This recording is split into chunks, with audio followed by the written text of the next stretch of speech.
Magandang araw, ako nga pala si Tita. Tara, samahan niyo ako. Ngayon nga po pala ay niyaya ako ni Charles na kumain sa labas. At dito sa part na to ay hindi namin alam kung saan ba talaga kami kakain. Kaya napagdesisyon namin na mag-Andes ang Gyupsal na lang kami. Dito sa Malbanban Sur, Candelaria, Quezon, at dito po yun sa Soju. At andito na nga po kami sa Soju. At pinarada na po namin ang tricycle. Kasama ko din nga po pala sa Ate Whitey, si Jazz, at syempre si Charles. At dito nga po pala ay nagkukulitan kami. Sabi po ni Jazz, pipicturean nga daw po, kaso humara nga po si Ate Whitey. At nagpa-picture, syempre magpapatalo po ba ako? O tita at aura, pak. O sino ka dyan? At wala na nga po nagawa si Jazz, kundi picturean ako. At papasok na nga po pala kami dito sa Soju para umorder ng aming kakainin. Alam nyo ba mga bi, biglaan lang to. Kaya mga bi, mas naniniwala ako sa biglaan kasi natutuloy kaysa plano ng plano, hindi naman natutuloy. Dito nga pala sa Soju ay merong sopa at 2 teddy bear na pwede nyong gamitin pag magpipicture kayo. At meron dito ding swing na pwede nyong pagpicturean. Ito nga po pala yung loob ng Soju. Malawak at maganda yung place. Hello kay Kuya at sa lahat ng staff ng Soju na may magandang serbisyo sa amin. Ito na nga si Charles, nagpa-picture na. Kinuha niya yung teddy bear, sinabing yun muna daw yung jowa niya. Itong si Jess may paghawak sa puwet at sinabing wag daw susundutin ang puwet niya. Napaka-trash issue. Ang layo-layo naman namin. Oh, sino ka dyan, Charles? O may pagyakap pa sa teddy bear ha. Sabihin ko kaya kung sino yung crush mo. Syempre, charot lang. Peace. Sino kayang ina-update ni Ate Whitey? I-comment nyo kung sinong nakakaalam. Ayan na nga si Jazz at tinaray niya na yung swing-swing. Itong si Charles napakaganda lang ngiti at may sinasabi dyan. Nagutom na daw siya. Ayan na mga bi ang aming in-order. Dahil hindi makaintay si Jazz, tinikman niya yung Rajis at hindi naman niya nagustuhan. Mga bito na nga po pala at ayan na, ang sarap, nakakagutom. Alam nyo ba mga bi, favorite ko yung fish cake ng Soju at talagang nakailang order po talaga kami sa kanila niyan. Hindi ko alam mga bi, bakit favorite ko yung fish cake ng Soju tuwing o-order kami dito.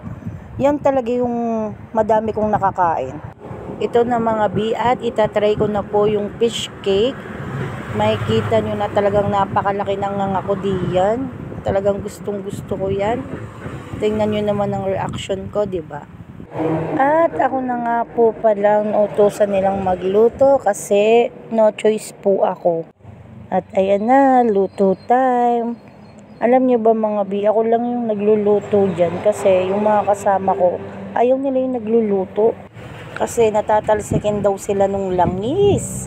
Ayan ang mga bi, yan ang baby potato na napakasarap at si Jazz na hindi mapigilang kumain ng kumain. Siyempre, hindi din magpapatalo ang titat nyo mga bi at talagang may pag-selfie pa. Makikita nyo naman bi na ini-enjoy ko talaga at tinikman ko na nga po yung pipino na merong suka na may timpla na hindi ko alam pero masarap at isa din yan sa mga gusto ko na side dish nila. At nagpa-cute pa nga po ako dyan. At syempre, kukuhanan ko din naman ang aking BFF na isa na si Ate Whitey. Yan, ngiting-ngiti siya. Yan na naman si Jazz. Yun, nahulog pa nga ang pipino. Magpapahuli ba si Charles na gusto ding itry ang mga side dish ng Soju? Medyo kakaunti pa yung niluluto namin. Nakita nyo si Jazz, pumesto pa. Ayan na nga, dinamihan na namin yung niluluto namin para hindi kami mabitin mamaya. Kasi sabay-sabay kaming kakain. Mga binagchichismisan nga pala kami ni Ate Whitey dyan kung sino yung mga namimiss niya. A to say, hulaan nyo na lang ulit. At ayan na nga mga bi, dinamihan na nga yung niluluto namin para sabay-sabay nang maluto at nang makakain na kami. Diyan nga pala ay ang dami naming napag-usapan namin ni Ate Whitey. Kung di nyo natatanong ay bihira na din naman kami mag-usap. Hindi katulad dati, kahit nga sa chat, hindi na din kami masyado nagchat-chat eh. Kaya ang ganda ng timing din kasi nakapagkwentuhan kami ni Ate Whitey tsaka ni Jazz kasi namiss namin yung isa't isa. At talaga pong hindi na po nakapag-video kanina kasi galit-galit na po kami. Mga bi, eto na nga po at nagbayad na nga po pala kami. Lagi ko na lang pong niloko yung staff ng Sodyo kaya tawang-tawa po ako dyan. Sabi ko okay na, secret na lang kung bakit kung ano yun. Paalis na nga po kami at talagang may pag-video pa si Jess, nagpa-cute pa ako. Munting paalala nga pala mga B, na sana tuwing kakain tayo kahit sa restaurant, sanayin natin ang ating mga sarili na linisin ang ating mga pinagkainan. Konting tulong ba sa mga staff ng restaurant? Alam kong trabaho nila yon, pero di ba nakakapagod din yung trabaho nila?